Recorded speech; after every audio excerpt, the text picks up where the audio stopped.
Calgary Flames are in the heat of a playoff race, but are currently severely struggling to muster up any sort of offense. While this is a major concern for this season, Flames fans can still get a good night's sleep knowing that help is on the way for the future as the Flames have found their next star. The kids in the pipeline are scoring non-stop, which can only certainly mean that at least a couple of them will be able to do it at the top level. We're going to get into all that and more in this video, but first I want to welcome you to Flames Digest. I'm Mark Griffith. If you're new around here and you love the Flames, make sure you subscribe so you can stay up to date on all the latest news, updates, reports, and rumors revolving around your Calgary Flames. We would love to welcome you to the Flames Digest family. And before we get into the fun stuff, we have to talk about yesterday's game where the Flames are continuing their very hard road trip, we can say, and it's kind of going the way a lot of people expected now. In the second game in the lovely warm state of Florida, the Flames faced the defending Stanley Cup champions and once again could not score a goal. So that is back-to-back 3-0 losses. The first one against Tampa Bay, who is arguably the hottest team in the league, them in Winnipeg, of course. Then going over to Florida, facing those, defending Cup champs, Ryan Lomberg getting to see all his former teammates, and another 3-0 loss, which is a huge concern. The offense has completely dried up. I don't know what it is about the state of Florida, but we just did not do well there at all. And it's too bad because we have a back-to-back. I'll get into that later. But, Dan Vladar gets the start in this one. He actually played really well. I believe he made 39 saves, and it really wasn't his fault. Once again, you can chalk down this loss to just no offense at all. The Flames have struggled to create offense. Have they created zero offense? No, but they just haven't played that great. I hate to say it too, but Solo looked really not great in this game against the Panthers. I personally believe the Flames' best player, other than probably Vladar, was honestly Kevin Ball, which again shows why the Flames didn't muster up much offense. But, spoiler, this is what I actually wanted to show, was a little standings update here. So the Flames, once again, they're only a point out of the playoff race still because once again, the Vancouver Canucks lost. I don't know what is going on in Vancouver, but I am not against how poorly they are performing. Maybe JT Miller wasn't the problem, Canucks fans? But the big thing to note here is while the Flames still do have a game in hand and are only a point back, St. Louis has now actually drawn Calgary in points. The Flames do have a couple games in hand. Utah also just a point back, but again, the Flames a couple games in hand. And Anaheim slowly making their way up too. They're 6 points out of a playoff spot right now. It's kind of funny because in this wild card race, Colorado has pretty much locked up, that first wild card. I mean, they might be one of the top three in the Central as well if they can leapfrog Minnesota or Dallas. But either way, that's kind of what the standings are looking like. And since the Four Nations face off, the Flames are 2-2, the Canucks 1-4, the Blues 4-1. So they're definitely the hottest of the teams in that playoff race.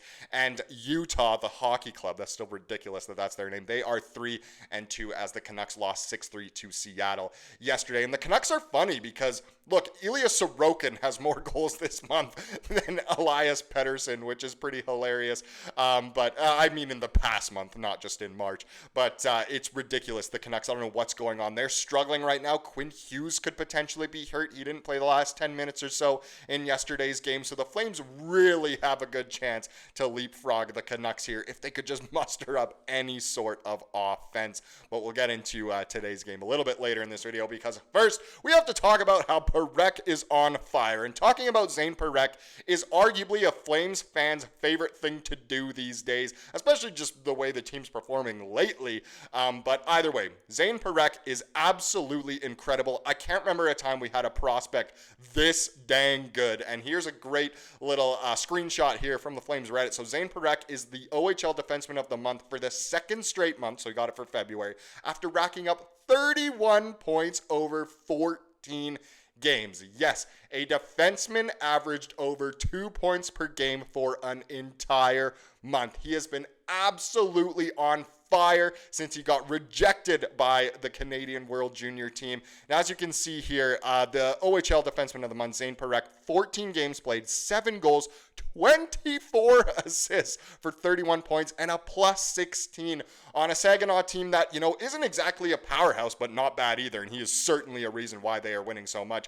It helps that they also, of course, have Michael Misa, but it is incredible. We have another great article to look at here. It comes from TSN, written by Adam Kirshenblatt, and he writes, Parekh looks to take scoring and winning pedigree to the Flames. The Flames could use a lot of both of those.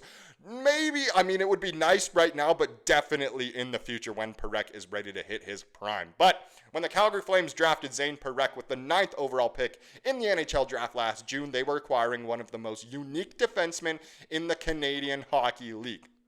Parekh led all CHL defensemen in scoring by a wide margin with 33 goals and 96 points in just 66 games with the Saginaw Spirit of the OHL last season, and was named the CHL's Defenseman of the Year. There is no understating just how good he was last year. And oh my goodness, he's doing it again this year, and it's not even his draft year.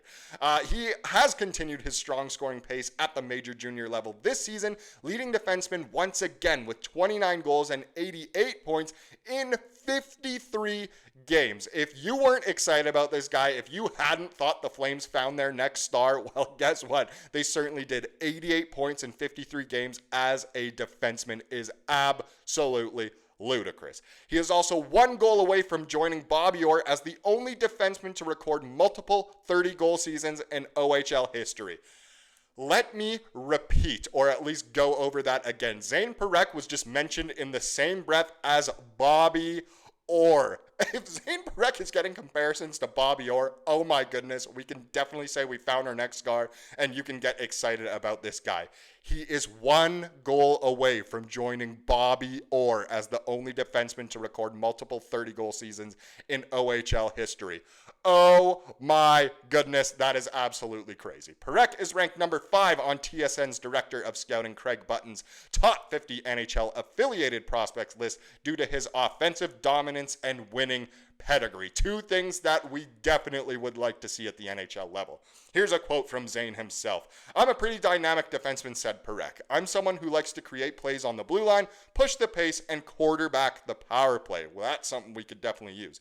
"I'm also really taking pride in the game away from the puck and the defensive side of the game, something he has really strived to ameliorate this season, and so far, it's not perfect, but it's looking a lot better." Winning is something Parekh has done a lot of during his young hockey career. The Spirit finished the regular season with the second best record in the OHL at 50-16-2 last year, and were guaranteed a spot in the Memorial Cup tournament as the host.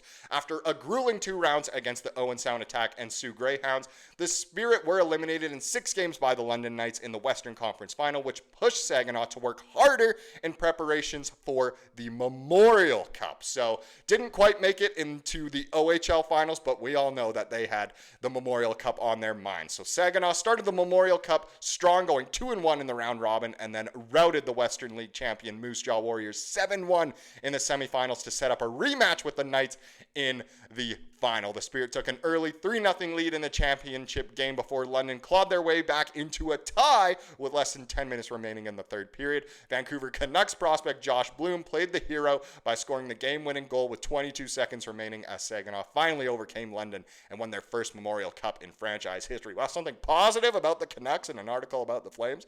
Didn't expect to see that, did you? "It was the best 10 days of my life, and that was the best group of guys to spend it with," said Parekh.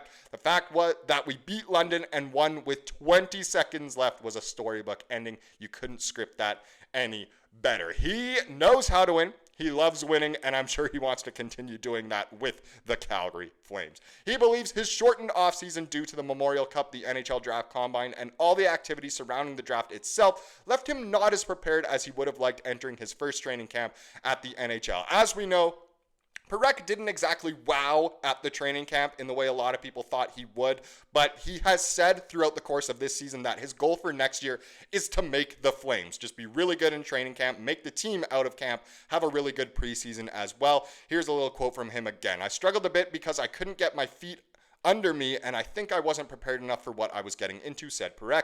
"I didn't have enough training going into it due to a shortened offseason. Probably from a physical standpoint, I wasn't ready to begin with, and I was obviously nervous going in." So he will be much better prepared this season. I mean, who knows? They could go on a crazy run again and win the Memorial Cup, but he doesn't have to worry about anything with the draft combine, with the draft itself.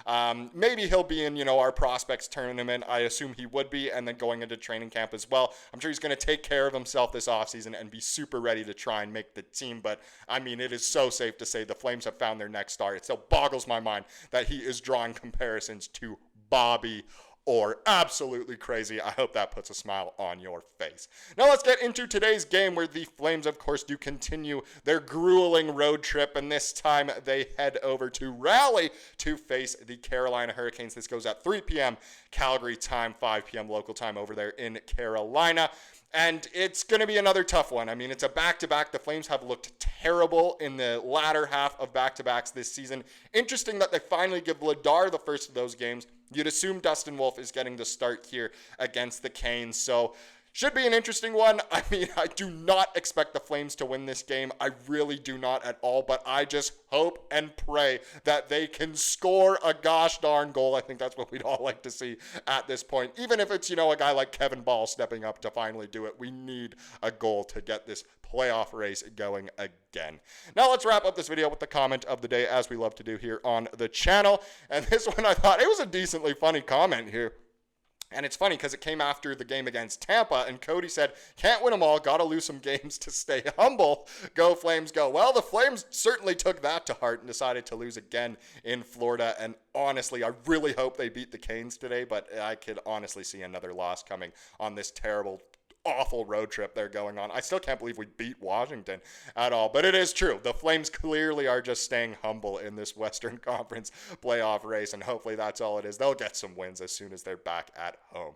Thank you so much for watching this video. Please subscribe like you saw here today, and have a wonderful rest of your day.